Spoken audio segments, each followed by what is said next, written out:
हम मीनू झा गोर लगे छी समस्त मिथिलावासी के। एकटा जानकी जी के विदाई लऽ कऽ उपस्थित छी। कोशिश करै छी सब गोटे के नीक लागे। विवाह पंचमी के बहुत बहुत शुभकामना सब गोटे के। धन्यवाद। जय मिथिला, जय मैथिली। परम पवित्र मिथिला नगरिया से लिखल छल सिया के विदाई रे सहेलिया।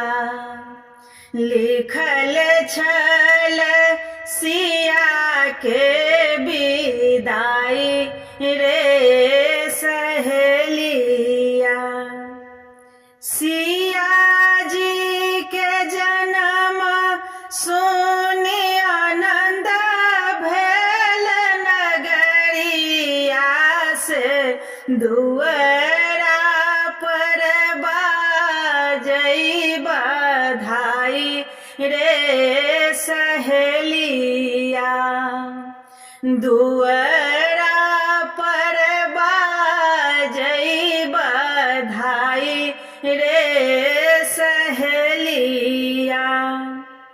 हीरा मोती अन धन सोन मालोटाओल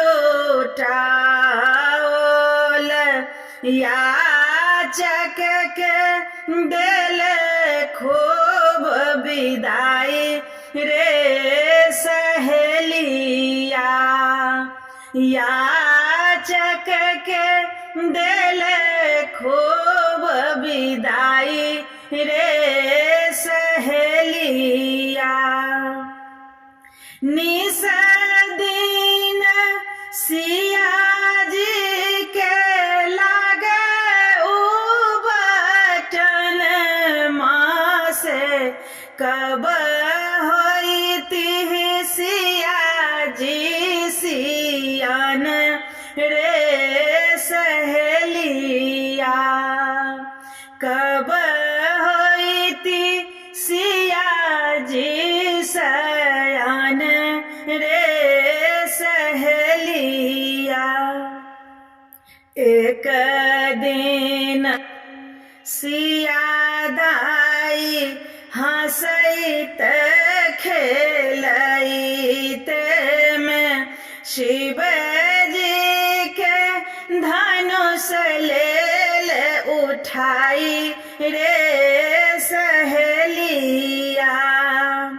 सुनैत बचन राजा ठानल परन माँ से बिनु धनुष भंग नहीं ब्याहब रे सहेलिया।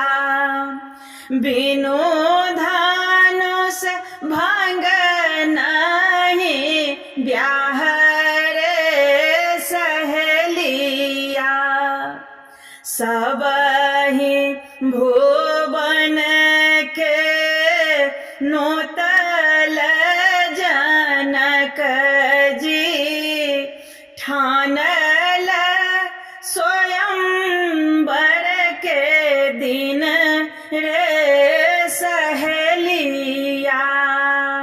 ठानल स्वयंवर के दिन रे सहेलिया। देश विदेश के आइलै नरेश सबसे भारी धनुष नहीं टरलै रे सहेलिया।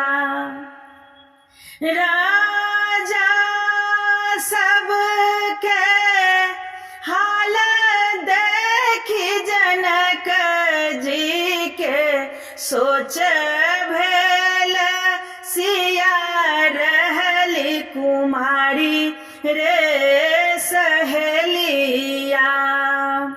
वीर विहीन जन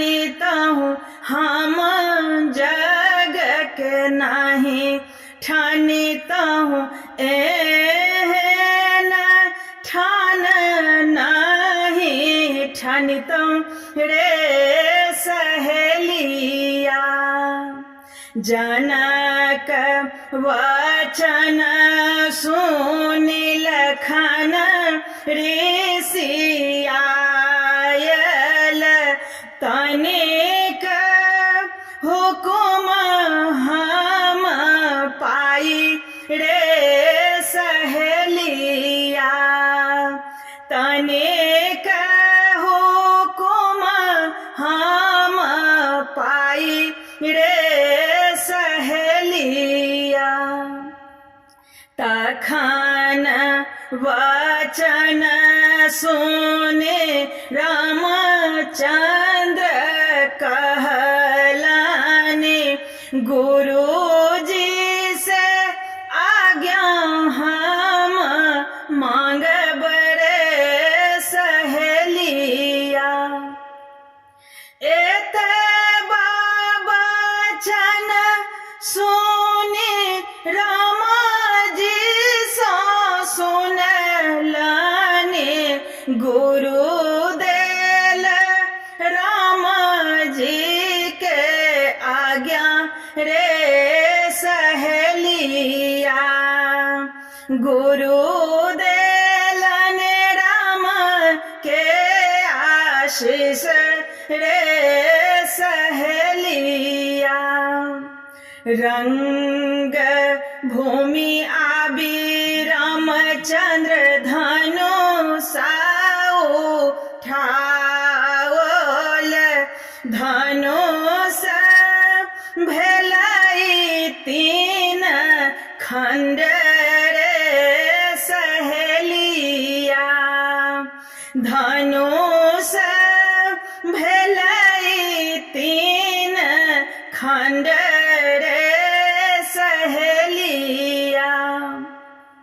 सिया जी के हाथ शोभे फूल के रे माला, श्री राम जी के गले जय माल रे सहेलिया। भेल विवाह आब भेलै विदागरी से, डोलिया पर चढ़ी सिया जी जाथी रे सहेलिया। डोलिया पर चढ़ी सिया जी जाथी रे सहेलिया। सखियो सहेलिया सब आएलै दुआरिया से, सिया जी के विदागरी के बेर रे सहेलिया। सिया जी के आनी के संग के बहिनिया से, डोलिया में देलने चढ़ाई रे सहेलिया। डोलिया उठाए से चलला कहरिया से, धन लेला अवध के बाट रे